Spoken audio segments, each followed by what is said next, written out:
आज की वीडियो में मैं आपको बताऊंगा कि कौन से वो कानूनी रास्ते हैं जिनके तहत आप बगैर रिश्वत, बगैर किसी सिफारिश के अपनी गाड़ी, अपनी प्रॉपर्टी वापस ले सकते हैं। अगर पुलिस ने आपकी गाड़ी, आपकी मोटरसाइकिल या कोई भी प्रॉपर्टी अपने कब्जे में ले ली है, तो क्या आप जानते हैं कि आपका पहला जुमला या पहला काम क्या होगा? आपका एक गलत कदम आपकी गाड़ी महीनों तक वापस नहीं ला सकेगा। अस्सलाम वालेकुम दोस्तों, मैं हूं एडवोकेट इमरान डोगर और आज की वीडियो उन लोगों के लिए बड़ी इंपॉर्टेंट हो सकती है जिनकी गाड़ी, जिनकी मोटरसाइकिल या कोई भी प्रॉपर्टी पुलिस अपनी कस्टडी में लेती है, तो किस तरह से बाहिफाजत उसको वापस लिया जाए और वो कौन से कानूनी रास्ते हैं जिनसे आप अपने चीज़ की हिफाजत भी कर सकते हैं, उसको जल्द से जल्द वापस भी ले सकते हैं। दोस्तों, ये पुलिस अपनी कस्टडी में लेती क्यों है किसी की चीज़, उसकी वजूहात हैं। एक तो FIR वगैरह हो जाती हैं, तो उसमें वो as a property, case property police अपनी कस्टडी में लेती है। जैसे FIR, कोई एक्सीडेंट हो जाता है, कोई 302 के जो मर्डर वगैरह हो जाते हैं, तो वो उस केस का हिस्सा बन जाती हैं। तो इस वजह से कुछ चीज़ों के ऊपर मुश्तबा तौर पे, यानी वो पुलिस को ये लगता है कि जैसे ये चोरी की हो सकती है या उसके ऊपर शक, या एक होती है कि दो फरीकीन का डिस्प्यूट आ जाता है डॉक्यूमेंट्स के ऊपर, तो पुलिस को वो दरख्वास्त देते हैं। या अक्सर इस तरह से होता है कि कहीं आप अननोन जगह पे आपने अपनी गाड़ी को, किसी चीज़ को रख दिया और वो आप कहीं और चले गए हैं, तो जो शहरी होते हैं वो अपनी जिम्मेदारी समझते हुए पुलिस को 115 पे कॉल करते हैं, तो वो अपनी प्रॉपर्टी, उस प्रॉपर्टी को अपने पास रख लेते हैं एज ए कस्टडी। तो उसको वापस कैसे लिया जाए? एक तो ये होता है नॉर्मल कि जो सिविल मैटर्स होते हैं, अक्सर मोटरसाइकिलें हम देखते हैं कि थानों में खड़ी नज़र आती हैं, वो आम शहरियों की नाकाबंदी जब की जाती है, तो आम पब्लिक के पास कोई ऐसा डॉक्यूमेंट्स जो कि उनको दिखाया जाए जिससे सेटिस्फाई जो वहाँ पे मौजूदा ज़िम्मेदार पुलिस का खड़ा होता है। क्योंकि आपको पता है कि नाका जो है, ये भी मैं साथ बताता चलूँ कि स्पेशली सब इंस्पेक्टर के रैंक का बंदा ही लगा सकता है, तो वो एक ज़िम्मेदार ऑफिसर होते हैं, तो उनको सेटिस्फाई भी करना होता है आपने। वो उनकी इतनी ही कोशिश होती है कि आया कि जहाँ पे मैं खड़ा हूँ उसकी ज़िम्मेदारी होती है कि लोगों के डॉक्यूमेंट्स, लोगों की हिफाजत के लिए ही चेक किए जाते हैं। ये तो एक साइड की स्टोरी है। अगर आपकी चली गई तो अक्सर आपने देखा है कि मोटरसाइकिल, अगर नई मोटरसाइकिल या गाड़ी पुलिस स्टेशन चली तो जाती हैं, लेकिन उसी हालत में वापस नहीं आती। ये एक नया मैं आपको बताना चाहता हूँ। ये जो अंदर का मसला है, जिससे हम डरते हैं कि क्यों पुलिस हमारी चीज़ को ले गई। एक तो ये है कि वो आपकी चीज़ चली गई है, फिर आपसे लॉस्ट एक दफ़ा हुई है, लेकिन अक्सर डरते हम क्यों हैं? क्योंकि पुलिस स्टेशन जाती है और वापस जो चीज़ आती है वो चीज़ नहीं होती। उससे बचने के भी असूल हैं। अगर आपकी मोटरसाइकिल या गाड़ी या कोई भी एनी चीज़ जो आप समझते हैं कि इसकी चेंजिंग हो सकती है, इसकी चीज़ें अंदर से अदल बदल हो सकती हैं, तो आपको सबसे पहले तो जो आपसे ले रहा है, जो गाड़ी आपको हैंड ओवर, आपसे कब्जे में ले रहा है, तो उनसे ये रसीद भी लें आप, साथ में अपनी प्रॉपर्टी की वीडियो भी बनाएं। ये एक मिनिमम आप करें और अपना नाम ज़रूर लिखवाएं। ये मैं आपको बाद में बताऊंगा कि इसका फ़ायदा क्या होगा। इसका फ़ायदे बहुत ज़्यादा होते हैं जब आप कोर्ट में उसकी सुपुर्ददारी के लिए जाते हैं। तो दोस्तों, जब आपकी बाय या कोई चीज़ चली गई है जो कि आम रूटीन की बात होती हो, तो सबसे पहले कोशिश ये भी करें कि आप SHO, जो उसको हाउस ऑफिसर होता है, उनसे रब्ता करें। अगर रब्ता नहीं करो तो जो आपके इलाके के मोतबर इंसान होता है, जो आमतौर पे आपके चेयरमैन और दूसरे लोग होते हैं, तो वो शख्सी सुपुर्ददारी के तहत भी आप अपनी चीज़ वापस ले सकते हैं, ताकि आपकी चीज़ डैमेज होने से बच सके। क्योंकि मुमकिन है कि वहाँ पे हालात ऐसे होते हैं कि बहुत ज़्यादा मोटरसाइकिल अक्सर आप देखते हैं थानों में तो लावारसों की तरह पड़ी हुई हैं, तो उनकी वो केयर नहीं होती।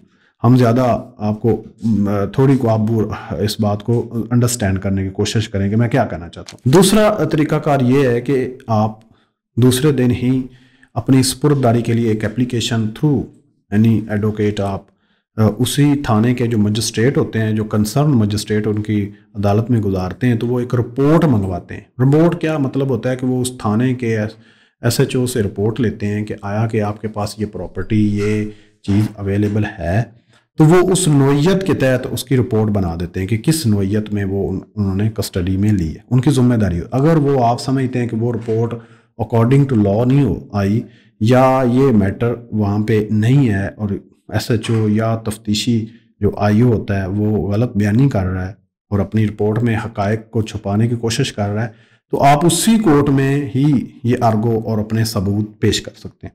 दोस्तों, जो मैंने पहले एक गुजारिश की है कि आपने अपना नाम ज़रूर लिखवाना है कि ये प्रॉपर्टी मुझसे इन्होंने हैंड ओवर की है।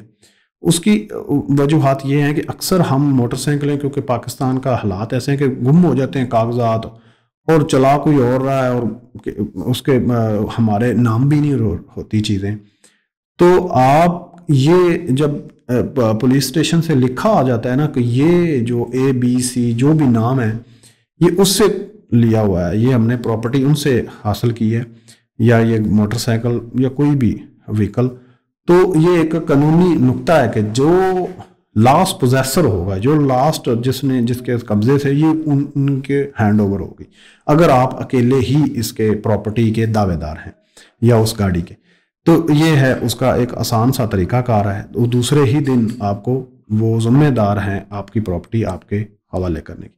साथ ही साथ ये जो लंबे प्रोसीजर चल जाते हैं, ये दोस्तों अदालत के ऊपर होता है। अगर कोई FIR में, मैं आपको थोड़ा सा बताता चलूँ, किसी FIR में या किसी डिस्प्यूट में कोई चीज़ आ जाती है तो वो फिर कंसर्न जो अदालत होती है उसकी सवाबदीद होती है कि उसको वो प्रॉपर्टी कब तक चाहिए। ये मैं बड़ा छोटे से अल्फाज में आपको सारी चीज़ बताने की कोशिश कर रहा हूँ कि कब तक उसको वो प्रॉपर्टी चाहिए, उसकी फॉरेंसिक होनी है या क्या प्रॉब्लम है जिसकी वजह से वो उनको चाहिए, उस वक्त तक वो अपने पास रखते हैं। जब जो ही वो मकसद पूरा हो जाता है तो वो प्रॉपर्टी उन्होंने मालिक को वापस करने की अदालत पाबंद है, क्योंकि उस प्रॉपर्टी या उस व्हीकल के साथ कोई ऐसा मसला या नहीं है कि जिसकी वजह से वो गलने सड़ने के लिए पड़ी रहती। जो मोटरसाइकिलें, जो गाड़ियां आप देखते हैं तो ये लावारस होती हैं, इनको कोई अक्सर कोई क्लेम ही नहीं करता, जिसकी वजह से ये खड़ी खड़ी ख़राब हो रही होती हैं। आप समझते हैं, आप देखते हैं, तो उसको फिर एक सर्टन टाइम पीरियड के बाद पुलिस और हुकूमत उनको सेल आउट कर देती है या उसका नीलाम कर देती है। वो एक अलग प्रोसीजर है। मैं आपको सादा अल्फाज में ये बताना चाहता हूँ फिर दोबारा कि जब आपसे कोई पुलिस ऑफिसर आपसे गाड़ी लेने की कोशिश करे तो आप कम से कम अपना इंट्रोडक्शन पूरा करवाएं, अपनी ID कार्ड ज़रूर उनको प्रोवाइड करें। अगर आपके पास डॉक्यूमेंट्स नहीं है तो आप बच भी सकते हैं, क्योंकि आपने उनको सिर्फ सेटिस्फाई करने कि मैं एक शरीफ शहरी हूँ। और आजकल कोशिश करें, मैं आपको बताता हूँ कि जो जदीद टेक्नोलॉजी आई है उसको भी आप उनसे मुतालबा कर सकते हैं कि आप चेक कर सकते हैं कि अगर आया कि ये चेसी नंबर या ये नंबर जो है वो चोरी शुदा क्लेम में आ रहा है तो आप मेरी प्रॉपर्टी हासिल कर सकते हैं। अदरवाइज आप उनसे आर्गू कर सकते हैं एक तरीके के तार के तहत। एक तो साइड ये, दूसरी अक्सर ये होता है कि हमारी एक्साइज की या वार्डन हजरात, ये ट्रैफिक के जो पुलिस है, ये भी किसी न किसी जुर्माने में या किसी वो जो एक्साइज वाले गाड़ियां पकड़ पकड़ के तो एक पुलिस स्टेशन में जमा करवा रहे होते हैं, उसका भी एक प्रोसीजर है। वो पुलिस डायरेक्ट उसमें इन्वॉल्व नहीं होती, वो कोई महकमा उसमें इन्वॉल्व होता है। यानी वो ये चाह रहे होते हैं कि जो हमारी लाइबिलिटी इस गाड़ी के ऊपर है वो पूरी की जाए, तो हम उसके लिए रोपकार जारी करेंगे तो वो वापस हो जाएगी। तो उसका भी ये तरीकाकार है, या तो हम उनका वो लाइबिलिटी पूरी करें या फिर उसी अदालत में जहाँ पे जिसके तहत ये थाना चल रहा है, उसको मजिस्ट्रेट कहते हैं, उस इलाका मजिस्ट्रेट के पास जाएं और अपनी, अगर वो गलत ब्लेम के ऊपर या एक इल्ज़ाम के तहत आपकी गाड़ी को उन्होंने पकड़ा हुआ है तो आप वहाँ पे ये परसू कर सकते हैं और कानून एक आसान से तरीके के तहत आप अपनी चीज़ वापस ले सकते हैं। वस्सलाम।